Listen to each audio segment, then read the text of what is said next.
Hey there, and welcome to the second devlog of Intravenous. This devlog came in after quite a while, because I took a break from working on the game, since I noticed that I was working on it so much that a nervous tick that wasn't there for years suddenly reappeared. Despite mentioning in the first devlog that the game puts heavy emphasis on stealth, I completely neglected to actually talk about what there is to make stealth gameplay possible. The first thing that was in the script but I skipped over is the ability to pick up stuff and throw it. You can pick up bottles, empty magazines, and other various trash to throw and distract enemies. You can also whistle to get the attention of your enemies, to either get them in the right spot, or to just lure them away from their guard post. Beware though, as enemies keep track of the weird stuff that was happening, and if you whistle too much, or just act dumb in general, then enemies will become highly alert. Another thing I didn't mention is the fact that enemies have 3 different experience levels. These are inexperienced, experienced, and elite. They determine how good the AI is during combat. It's also reflected in the way they hold weapons. For example, inexperienced goons will hold pistols sideways, whereas those with more experience will hold them more or less properly. Their experience level also determines whether they will take cover during combat, and whether they will use their radios when they go to investigate something suspicious or call for backup. Speaking of experience levels, I made enemies have varying reaction times during combat. Previously they all had the same reaction times, which resulted in combat being pretty fucking difficult even in starting levels.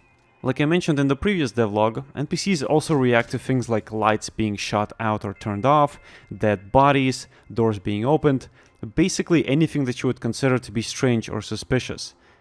One of the things that was present in the game but didn't have any configs for is the conversation system.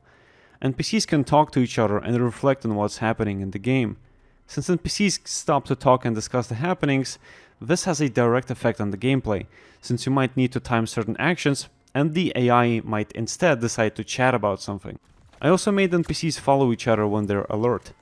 Previously, when they would become alert, they would basically search everywhere for the player, warning other NPCs in the process, which worked as a chain reaction.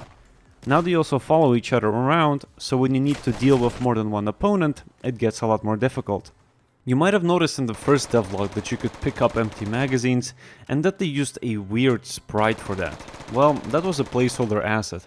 I've since implemented the proper empty magazine sprites. Whenever you're in combat and the enemy or you end up emptying the magazines used by your weapons and reload, you will drop an empty magazine for you to pick up. As mentioned before, you can throw them in order to distract enemies. I also made enemies react to blood on the ground.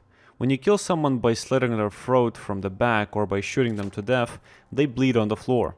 After that, I also made it so that carrying a dead body around leaves blood too, which directly ties into the NPCs reacting to blood. Next thing is, I added weapon stat display text to the placeholder loadout menu. In the previous devlog you might have noticed these bars next to the weapons in the loadout menu, yet there was no text or anything. Well, these are the stats themselves. Mind you, this is a placeholder menu, and not the final design at all. But I found that adding stat displays helps find imbalances when it comes to weapon stats. Another thing I added is a taser. It works like a regular sidearm and knocks enemies unconscious after a bit of time. It's quieter than the VP9, but it has a few caveats. The first is that it can only fire off a single round before requiring a reload, and the ammo for it is even more rare than it is for the VP9.